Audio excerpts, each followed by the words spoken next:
Ми е интервју со претседавачот на Воениот комитет на НАТО, адмирал Роб Бауер. Admiral Bauer, welcome to MIA studio. Thank you for accepting this invitation to have a conversation about your visit in North Macedonia. You are here, you held several meetings with top state and military officials. What was your main message?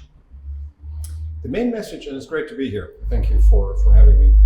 The main message is that in Vilnius, the last summit where all the leaders of the 31 nations came together, made very important decisions on the budget, a minimum of 2%, on the regional plans, which is basically military plans to explain which capabilities we need, how much people we need, how much military people we need, what we need to be able to do against the two threats, which is Russia and the terrorist groups, and what kind of command and control we need, what capabilities we need. So that is the decision that was made, but it's all decisions on paper. And the next phase is extremely important, which is that we are making sure together that we are going to make sure that those plans are executable. That we are, in a couple of years, actually really able to do what we have agreed in those plans. And that is to counter the two threats in all aspects, in all regions, with the required people, the required capabilities, and the required stocks and all the things that are necessary.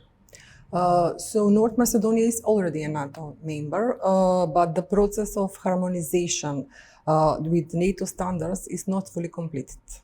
You have conversation, meetings with authorities, you visited our army, special forces. What is your take on that process? Where has the country made progress, and where does it need to do more work? I think it is important that people understand that standardization and interoperability are things that are never finished. Why? Because, for example, we learn lessons from the war in Ukraine, and we will have to change certain things, the way we do it, because of what we see happening in Ukraine. Not all the things, but certain things that apply basically to NATO if we would have a conflict with Russia. And so you constantly adapt your armed forces based on the development of the threat. That is what you must do. And it always takes time because it is different ways of operating. You might need different equipment, capabilities. For example, the enormous number of drones that is now being used in a war like in Ukraine is a huge change. And that means something for how we operate, but also the threat to us. If there is a lot of drones against us, how do you counter those threats? And how do you operate when you have a lot of drones in the air, for example? So it is a constant, let's say, battle with also the technological changes, the changes on how the enemy or the adversary operates. And therefore, it's a continuous process, never is finished. And how do you assess Macedonian forces? And North Macedonia has made great strides because I think in the last 3 years, we see a great progress in the armed forces of North Macedonia. North Macedonia was a partner for 25 years already, so the step from being a long-standing partner, operating with us, for example, in Afghanistan, has helped greatly in preparing your nation for NATO. But of course, once you are a member, it becomes even more important to be interoperable and to work in accordance with all the agreements that we have amongst each other. But I think North Macedonia has made a great progress in the last 3 years. And we see that, for example, because North Macedonia works in 3 of the battle groups, in Latvia, and Romania, and Bulgaria. We see North Macedonia increasingly in the mission in Kosovo, KFOR.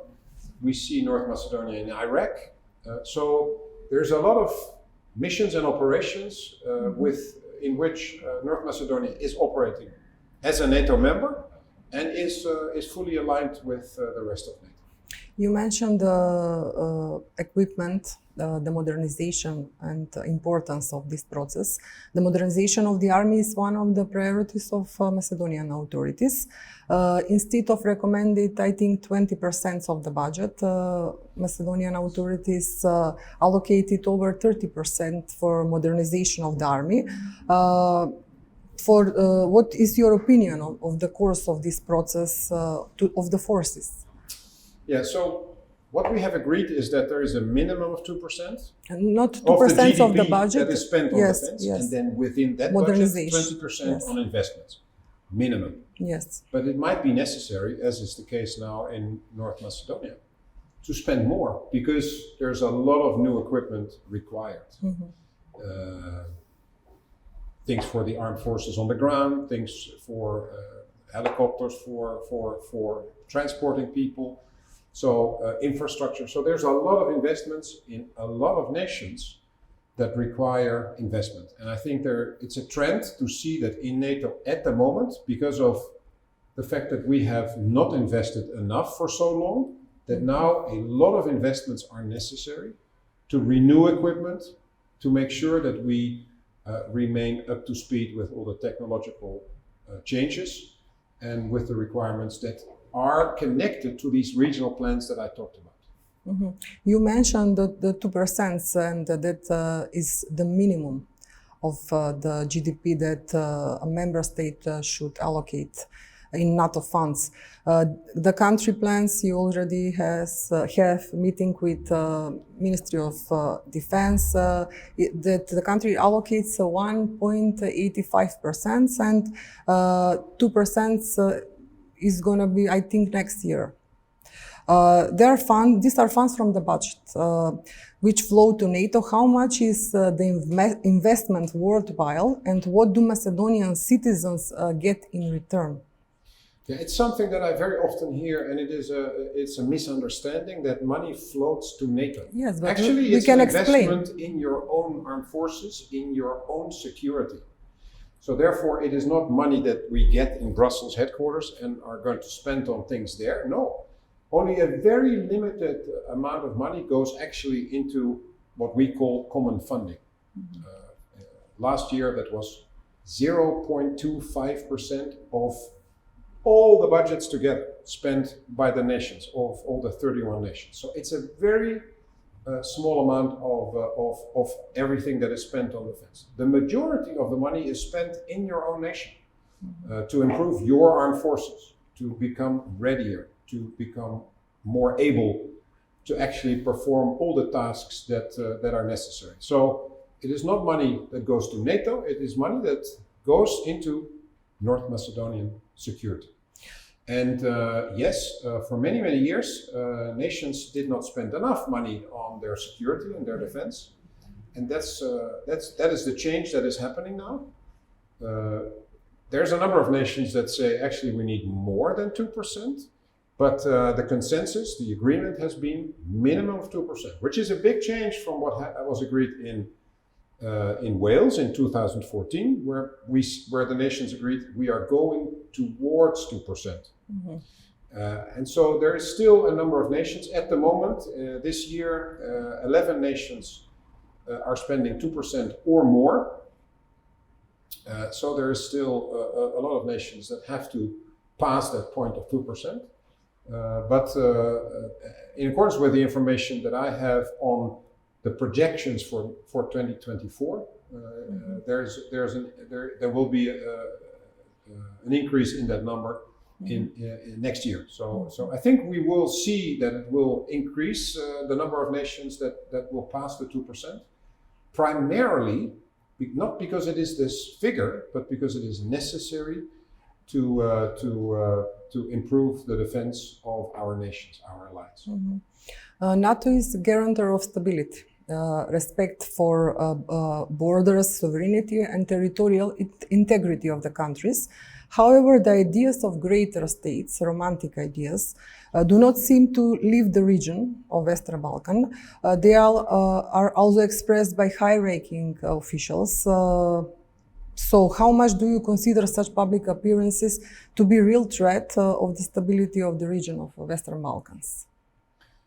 even if it is only rhetoric, I don't think it is wise, because it makes people nervous, and it in itself it produces instability, because people get nervous and people are becoming insecure because they hear all these different stories. What is important for our alliance is that we support a number of things.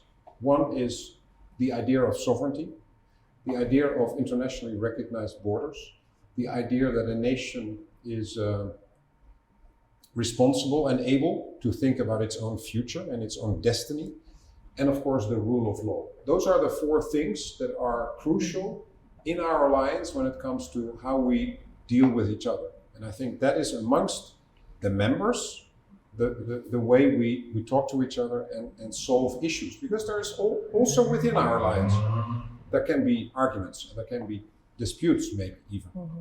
But that is the reason why we are still able to solve all these things, because we adhere to those four very important rules and values.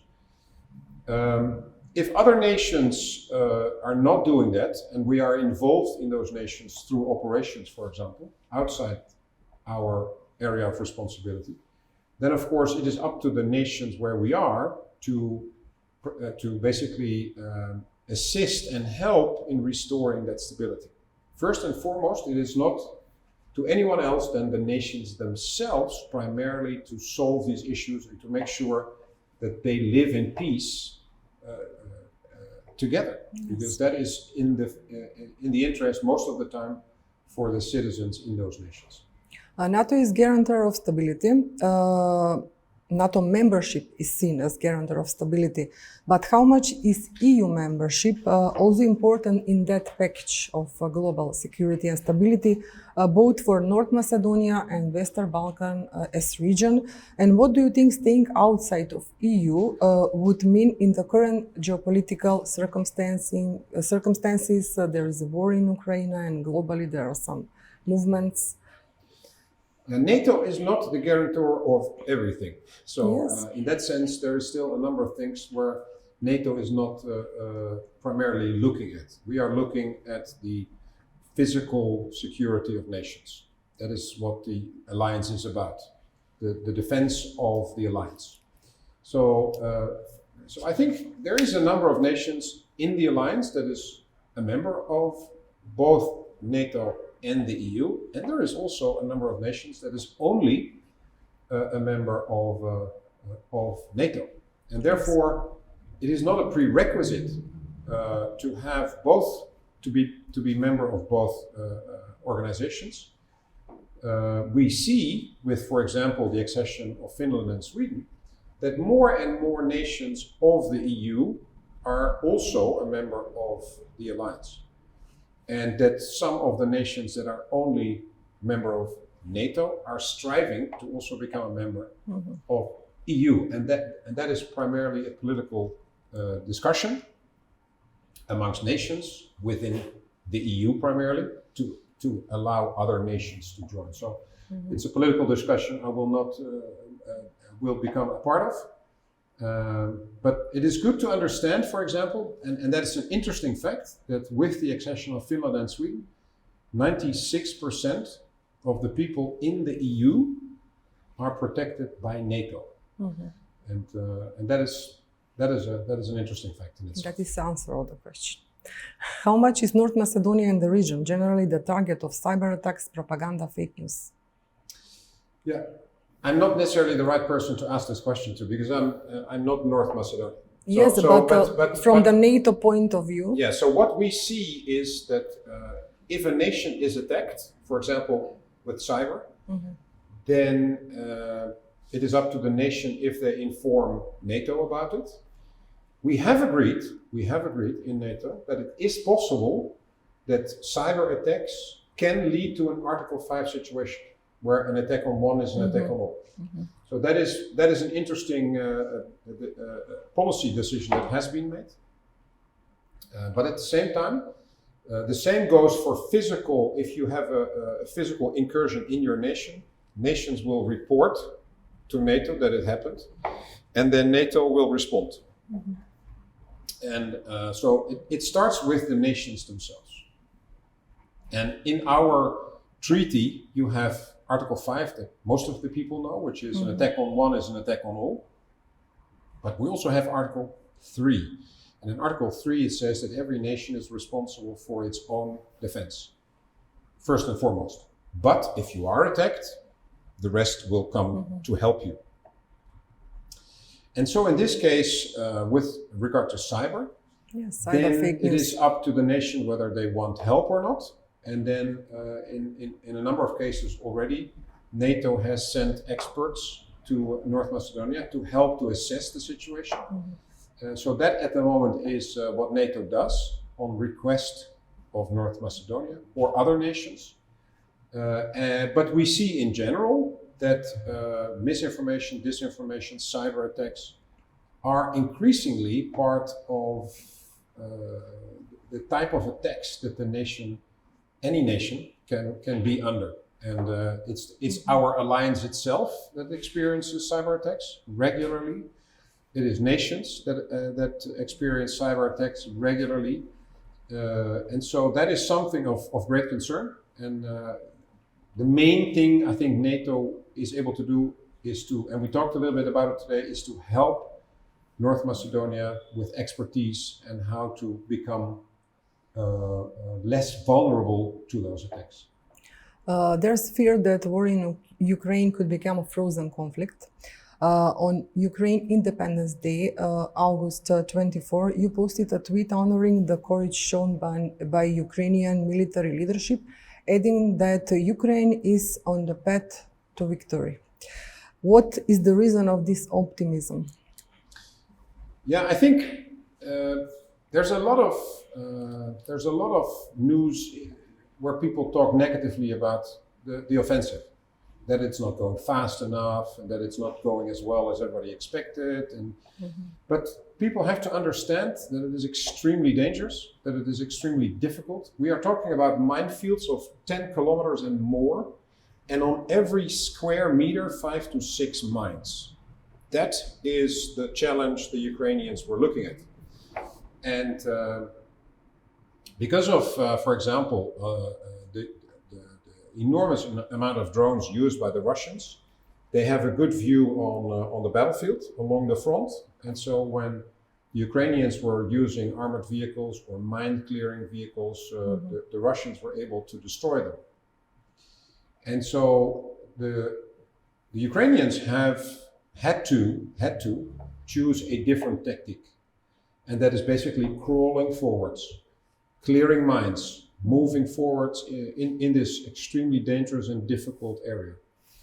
And they have gained ground every day, 300 meters. Not back and forth, 300 meters forward. That is 300 meters loss for the Russians.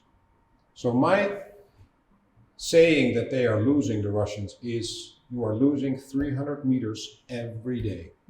Every day. And there is no gains for the Russians. It is the Ukrainians that have the gains. It is slow. It is slower than they want, but it is extremely dangerous and difficult. And the only thing we must do, I believe, is to support them, continue to support them, and not necessarily talk them down, because I think there's not a lot of people that understand better how difficult and dangerous this is than the Ukrainians themselves. You have said in this time of political power shifts and increasingly complex security threats, I firmly believe that the strength of the North Atlantic Alliance lies in the cohesion. On the other hand, French President Macron recently called for bolstering the technological autonomy and security independence of European Union. How much is this concept giving back to the NATO cohesion you seek? That the one doesn't. Are these parallel systems? I don't think necessarily the one excludes the other. I don't think that me mentioning unity is contrary to what President Macron is saying when he says the Europeans should have more autonomy in the industrial technological field. The reason for that is from a political point of view, that the industry in Europe must grow as well, because the defense production capacity in the alliance as a whole, in the Western world as a whole, is not big enough at the moment. So in Europe and the United States, we need more defense industry, more production capacity to produce all the ammunition, all the weapon systems that we need. And it's not something that will only happen in the next 2 years, but it will happen in the next 5 to 10, even more years to come. So I think this is a call from I'm not a French politician, but the way I interpret it is that the French president says to the European nations, do more on this industrial front to become better. And I think that doesn't exclude unity within the alliance, because what I'm talking about is unity in the way we talk about the values, in how we respond to something like an invasion in Ukraine by the Russians. And that unity was probably a surprise for a lot of people. The unity within the alliance, it certainly was a surprise for Mr. Putin. And the unity within the European Union, and then the unity between NATO and the European Union, which allowed for very fast decisions on the sanctions, on our responses to the invasion. So I think it's not necessarily two things that are contradictory, but can coexist somehow. I think so. Mr. Bauer, thank you for this interview. It was a pleasure.